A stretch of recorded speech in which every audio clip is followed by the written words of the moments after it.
People cutting us off in traffic, our boss asking us to work late again, a fight with our partner, a crash in the stock or cryptocurrency markets, or comparing your life to the carefully chosen and edited photos you see on social media are all things that can make us feel stressed out. Seneca said, "When you face problems with a calm mind, they lose their power and weight." You have entered the world of Stoicism, an ancient philosophy, offers practical wisdom for modern living. In this video, we'll explore 3 key Stoic lessons that can help you find tranquility, resilience, and fulfillment in your everyday life. So don't be a weak person and watch this until the end. We promise you, this will change your life. Let's begin. Most of the time, there are 2 ways to deal with things like this. I'll call them default and deliberate for the sake of this discussion. We're pretty much on autopilot when we're in the default state. We act on instinct, and because we're on autopilot and there's no filter between the input and the reaction, we let these impulses control our mental state. We get angry if someone cuts us off in traffic. If we have to work late, we don't like it. When we fight with our partner, we tend to defend ourselves, and our well-being depends on what happens around us every day, every week, and every year of our lives. Our mental state becomes strongly tied to these outside things, which makes it weak. Our moods change like the tide, and we don't know why we can't be happy all the time. On the other hand, being thoughtful means that we are in charge of how we see what's going on around us, how we react to it, and how much we let things outside of us affect our well-being. We put a mental gate between the trigger and our reaction so that we don't react on the spot. This gate lets us put a stimulus on hold for a while, ask questions about it, and look at it from different angles. It also lets us decide on our own how to respond. The more we do this, the stronger the gate gets and the faster we can respond to stimuli. Our happiness is no longer up to other people. It is now up to us. Our minds become less affected by what's going on around us, and we're better able to find happiness and well-being that lasts. This is what the Stoics gave us, a useful way of thinking about life that gives us the tools to keep stimuli in a sort of mental lockdown until they can't hurt the rest of our minds by making us see them in a bad way. Even more so when we get into the habit of always reacting to bad things. More than 2,000 years ago, the old Stoics got together in Athens to talk about how to live a good life that was full of happiness and mental strength. They thought about the question of how to live a good life. Wit, discipline, temperance, and bravery are the 4 most important Stoic qualities, and we'll talk about what these 4 words mean in a bit more depth later. Stoicism is an old Hellenistic school of thought that was started by a man named Zeno of Citium around 300 BC. Zeno was a rich trader before he became a philosopher. He made a lot of money going from port to port around Cyprus and Greece. Zeno was said to be thin and have dark skin. Even though he was rich, he was said to have lived a simple and cheap life. After losing his ship at sea and being left without a way to make a living, he washed up on the shores of Greece. Zeno went to Athens, where he is said to have bought a book about Socrates and read about him there. He was so moved by what he read that he asked the bookseller where he could find people like Socrates. The bookseller told him to talk to Crates of Thebes, who was a well-known Cynic philosopher in Athens at the time. So, Zeno started to learn about Cynic theory from Crates. He also learned from a few other teachers and schools of thought, such as Platonism. In 301 BC, Zeno started teaching his theory in the Stoa Poikile, or painted porch, which is part of the Agora in Athens. This Stoa is the one who gave his followers the name Stoics. Anyone could come to listen and talk about ideas. Zeno's philosophy was about how to live the best life possible. He thought that living in harmony with nature led to happiness, well-being, virtue, and freedom from pain that wasn't necessary. I will say that being free from useless suffering is not the same as being free from all pain. It just means not suffering more than is necessary. So, what did the Stoics think, and how did they find eudaimonia, which they called happiness and well-being? Stoicism is a useful theory that gives us all a set of tools we can use in our everyday lives. Its main goal is to help us find a way to be happy. Stoicism was the philosophy of the common people in ancient Greece and Rome.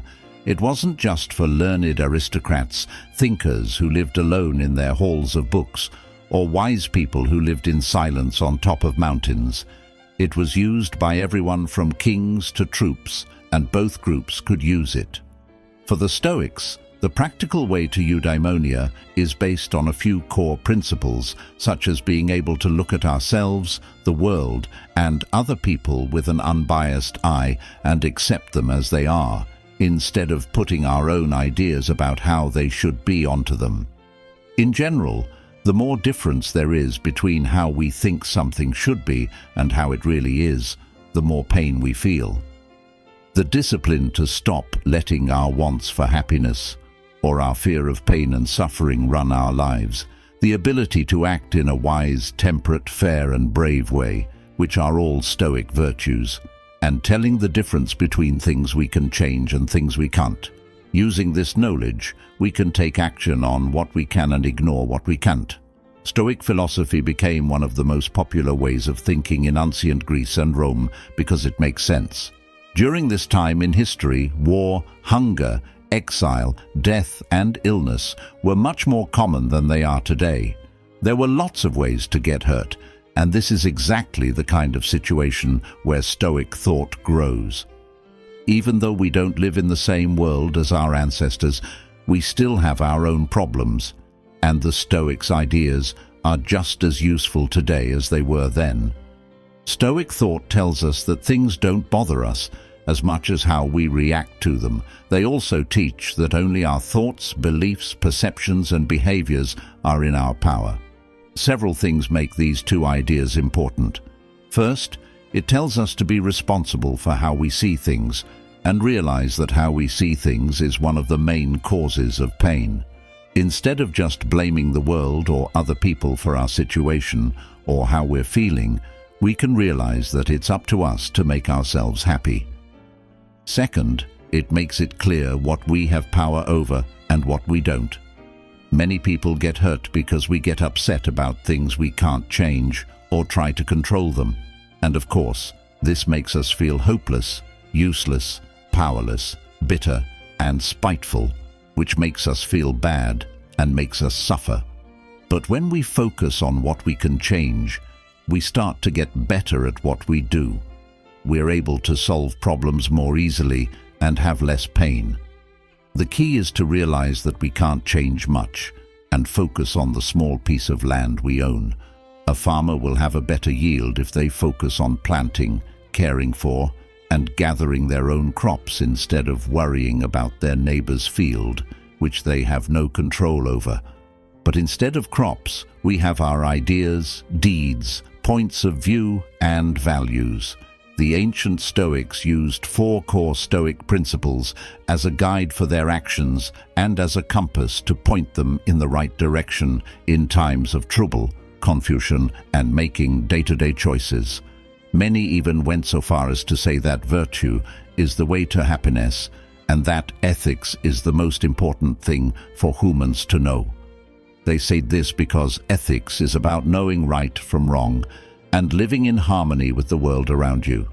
When we take care of ourselves, we automatically feel better and are better able to help ourselves and others.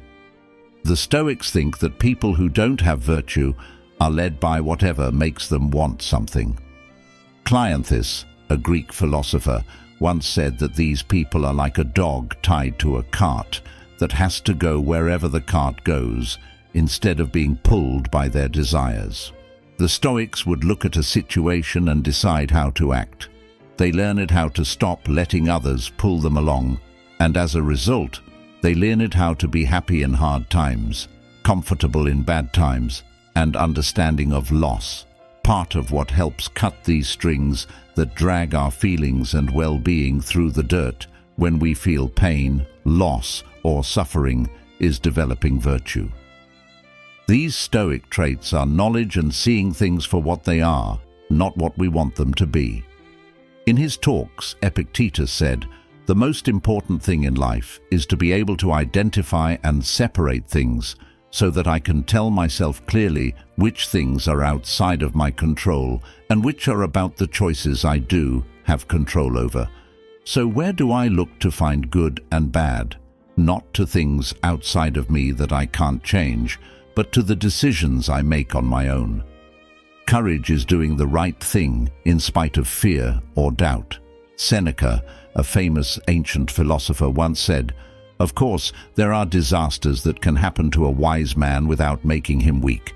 These include physical pain, illness, the death of friends or children, or the destruction of his country by war." I agree that he can feel these things because we don't think of him as being as hard as a rock or iron. There is no good in putting up with not feeling it. Justice is doing the right thing even when there are reasons not to. Marcus Aurelius, the Stoic emperor, said, "And a commitment to justice in your own actions," which means thoughts and actions that lead to the common good, which is what you were born to do. Temperance is responding in a disciplined and self-controlled way, even though emotion and greed are strong pulls. Marcus Aurelius also said, "If you want peace, do less, or more accurately, do what's essential, what the logos of a social being needs, and do it in the right way." This gives you double satisfaction, to do less better, because most of what we say and do is not important. If you can find a way to get rid of it, you'll have more time and peace of mind. Always ask yourself, is this necessary? Stoics use these values to guide their deeds and behavior, but we can't use them if we can't get our minds in the right place. If we're too caught up in our inner feelings in the moment to become aware and decide how to react, we'll always go where the cart goes and never where we want to go.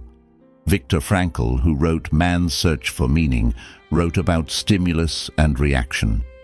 He said that there is a place between stimulus and response, and that is where growth and freedom happen. We need to learn how to make this space for ourselves, and when we're in it, we can choose how to respond to a situation instead of letting our mind do it for us. No matter if we want to live by the Stoic virtues or by virtues we've chosen for ourselves, if we want to live carefully and stop acting on impulse and making snap decisions, we must learn to find this place. Rule 1. There are two kinds of control. Stoic philosophy has a concept that can help us turn our frustrations into acceptance and our anger into understanding. It can also help us use our limited time each day on the things that make a real difference in our lives instead of wasting it on things we don't even realize are wasting it. This is the Stoic idea of being in charge. Simply put, we can't always choose what happens to us, but we can always choose how we respond to it. Our reaction is up to us, and we have a choice about what to do. Today, we're going to look at the old Stoic theory that led to this idea and see how we can use it in our everyday lives. In ancient Greece, where Epictetus grew up, he was born into slavery. He was able to study Stoic philosophy with the help of the philosopher Musonius Rufus because his boss let him. Epictetus got his freedom when he was about 18 years old, not long after Emperor Nero died. With his increased freedom, he moved to Rome and taught philosophy there for another 25 years, until Emperor Domitian banned philosophers from the city because their freedom of thought made it hard for him to rule. This meant that Epictetus had to leave Rome and move to the new Greek city of Nicopolis, which was just being built at the time. Here, he lived a simple life and started a school of thought, where he taught until he died of old age. Epictetus didn't write down any of his work, but one of his students did. This student copied Epictetus's lessons almost word for word. Only 4 of the 8 books that were written have remained, but I think these 4 have some of the best advice for everyday life from the old world. One of the most important ideas in Epictetus's Stoic theory, the idea of control, is included in this. He said that there are 2 ways to live a happy life, or a life of eudaimonia, as the Stoics called it. The first is properly figuring out what we can control and what we can't. The second is to focus on the things we can change and to learn to accept the things we can't change with kindness and understanding. This difference is important because we can't change things that are out of our control, no matter how hard we try or how upset or angry we get. If you spend your whole life trying to do this, you will be angry, frustrated, and waste a lot of time. On the other hand, a life focused on doing what we can with what we have and focusing on what's in our control is much more likely to be useful, effective, and all around more beneficial. Epictetus said, "The most important thing in life is to identify and separate things so that I can tell myself clearly which things are outside of my control and which are about the choices I do have control over. So, where do I look to find good and bad? Not to things outside of me that I can't change, but to the decisions I make on my own." Courage is doing the right thing in spite of fear or doubt. Seneca, a famous ancient philosopher, once said, "Of course, there are disasters that can happen to a wise man without making him weak. These include physical pain, illness, the death of friends or children, or the destruction of his country by war. I agree that he can feel these things because we don't think of him as being as hard as a rock or iron. There is no good in putting up with not feeling it. Justice is doing the right thing even when there are reasons not to." Marcus Aurelius, the Stoic emperor, said, "And a commitment to justice in your own actions, which means thoughts and actions that lead to the common good, which is what you were born to do." Temperance is responding in a disciplined and self-controlled way, even though emotion and greed are strong pulls. Marcus Aurelius also said, "If you want peace, do less, or more accurately, do what's essential, what the logos of a social being needs, and do it in the right way. This gives you double satisfaction, to do less better, because most of what we say and do is not important. If you can find a way to get rid of it, you'll have more time and peace of mind. Always ask yourself, is this necessary?" Stoics use these values to guide their deeds and behavior, but we can't use them if we can't get our minds in the right place. If we're so caught up in our inner thoughts at the time that we can't become aware and decide how to act. Simply put, if we keep going where the cart goes, like the dog being pulled by the cart, we will never go where we want to go. Viktor Frankl, who wrote Man's Search for Meaning, wrote about stimulus and reaction. He said that there is a place between stimulus and response, and that is where growth and freedom happen. We need to learn how to make this space for ourselves, and when we're in it, we can choose how to respond to a situation instead of letting our mind do it for us. No matter if we want to live by the Stoic virtues or by virtues we've chosen for ourselves. If we want to live carefully and stop acting on impulse and making snap decisions, we must learn to find this place. When we know what we can't do anything about, we don't waste time and energy trying to change it. We accept it for what it is and move on to things we can change. When we know what we can do, we can focus our time and energy on what we can change. We can take responsibility and act in these areas to move forward. Epictetus also said, "Do the best you can with what you can control, and let the rest happen as it will. It's great to understand them intellectually, but to start building those neural paths, you need to practice and put in some effort. But if you keep at it, putting things into two different groups will become second nature. You'll see these two paths and use them to decide what to do when things happen around you. To leave you with some final thoughts, in his book, A Guide to the Good Life, William Irvine explores this subject of control and describes the following. Remember that the things over which we have complete control are the goals we set for ourselves. I think that when a Stoic concerns himself with the things over which he has some but not complete control, such as winning a tennis match, he will be very careful about the goals he sets for himself. In particular, he will be careful to set internal rather than external goals. Thus, his goal in playing tennis will not be to win the match, something external over which he has only partial control, but to play to the best of his ability in the match, something internal over which he has complete control. By choosing this goal, he will spare himself the frustration or disappointment should he lose the match, since it was not his goal to win the match. He would not have failed to attain his goal as long as he played his best.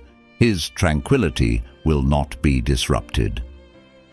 Irvine also wrote, "Stoics would tell me to worry about whether or not my wife loves me, even though I don't have complete control over this. But when I do worry about this, my goal shouldn't be to make her love me. No matter how hard I try, I could fail to achieve this goal, which would make me very upset. Instead, my goal should be to act as best I can in a way that makes her love me." Rule 2. Remember to die. Death makes a big difference in how we see the world, how we see ourselves, and how we see the people around us. If we think about death in a bad way, it will follow us around and cloud everything we do.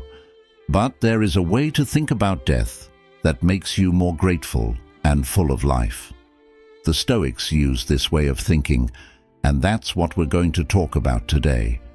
We all deal with the fear of death at different times in our lives, whether it's dealing with the grief and loss of a loved one's death, coming to terms with the fact that a loved one may soon die, or just dealing with the fact that we will all die one day.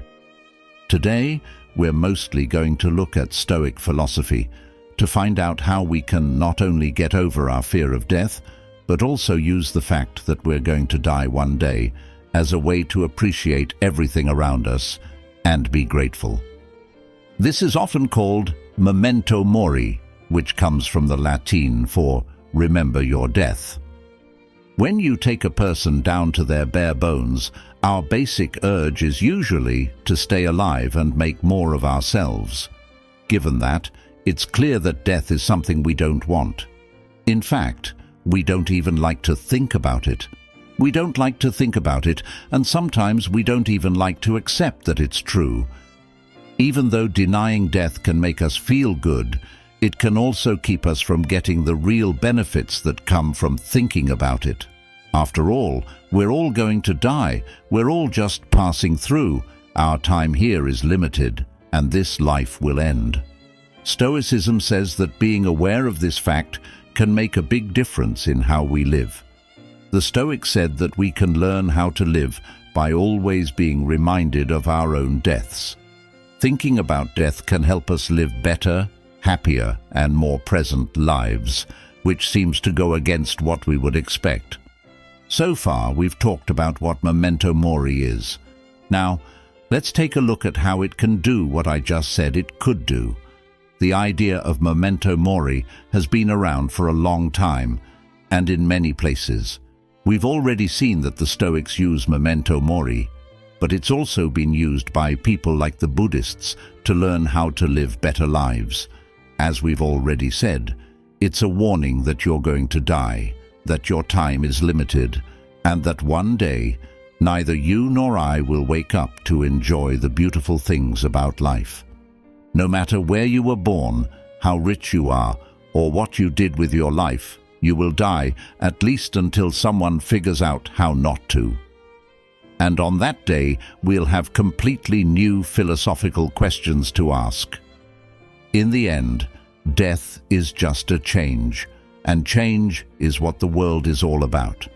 But for those of us who know how to use it, the fact that death is real helps us learn to value life more.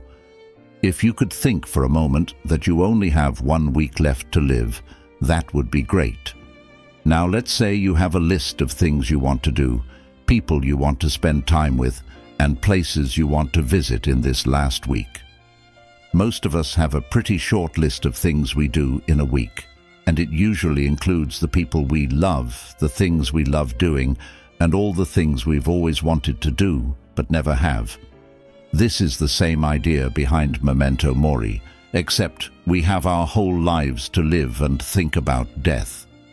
Memento Mori makes us think honestly about our own deaths, which helps us figure out what's important. It helps us find what we care about. It helps us be grateful for the things we have because we know they are limited. It also helps us focus on the problems that really matter, not the small fights that waste our time and don't make our lives better. Ancient historical philosophy is full of examples of how students were told to think about death and their own deaths. In his writings, Seneca talks about the good things that can come from thinking about death. He wrote, "Let's get our minds ready as if it were the end of the world. Let's not put anything off. Let's check the books of our lives every day. Whoever spends each day putting the finishing touches on their life will never run out of time," said Epictetus, a Stoic philosopher. When you spend time with your loved ones, like when you hug your family or kiss your partner, remember yourself that they are mortal. There will come a time when the people you love won't be there anymore. This isn't meant to make us sad or gloomy, but it does help us be grateful for what we have and really pay attention when we're with these people, because we don't know how much time we have left with them. Marcus Aurelius, a Stoic philosopher and Roman ruler, also used memento mori. He thought about his own death to guide his actions. "You could leave life right now," he wrote in the book Meditations. "Let that guide what you do, what you say, and what you think." Stoic philosophers didn't think of death as a scary thing to avoid. Instead, they saw it as an important part of life that should be accepted, even welcomed, and used as a way to enjoy each new day, be thankful for the time we have, and guide our actions. At the end of the day, we can't do anything about death. We can eat well, exercise, get enough sleep, and do everything we can to live a long and happy life, but in the end, we will all die.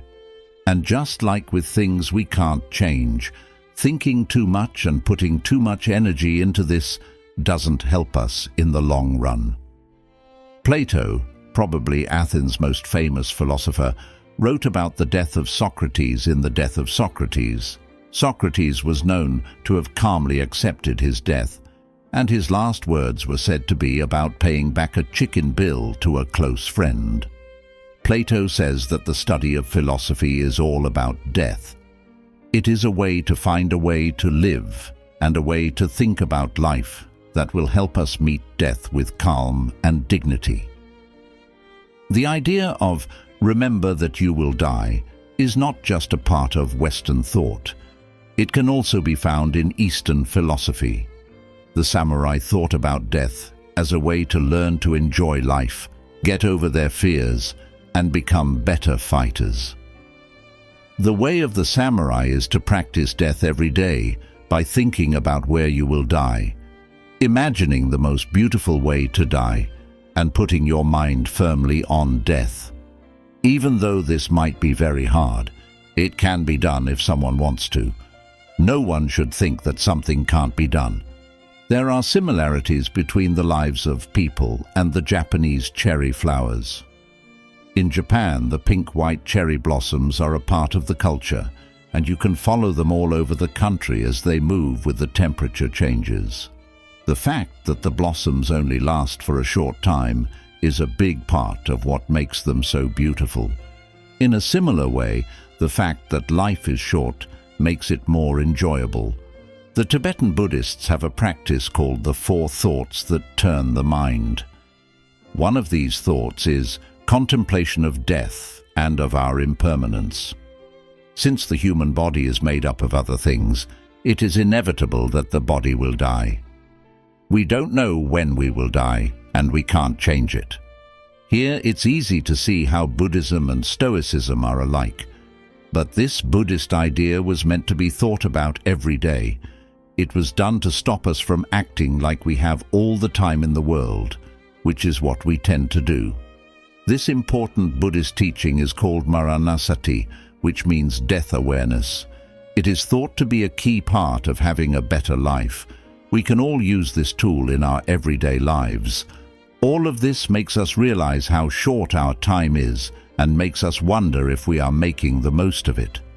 As a last thought, I want to say that memento mori is a mix of order and chaos, in my opinion. If we are left to our own ways, we are pretty unstable at our core.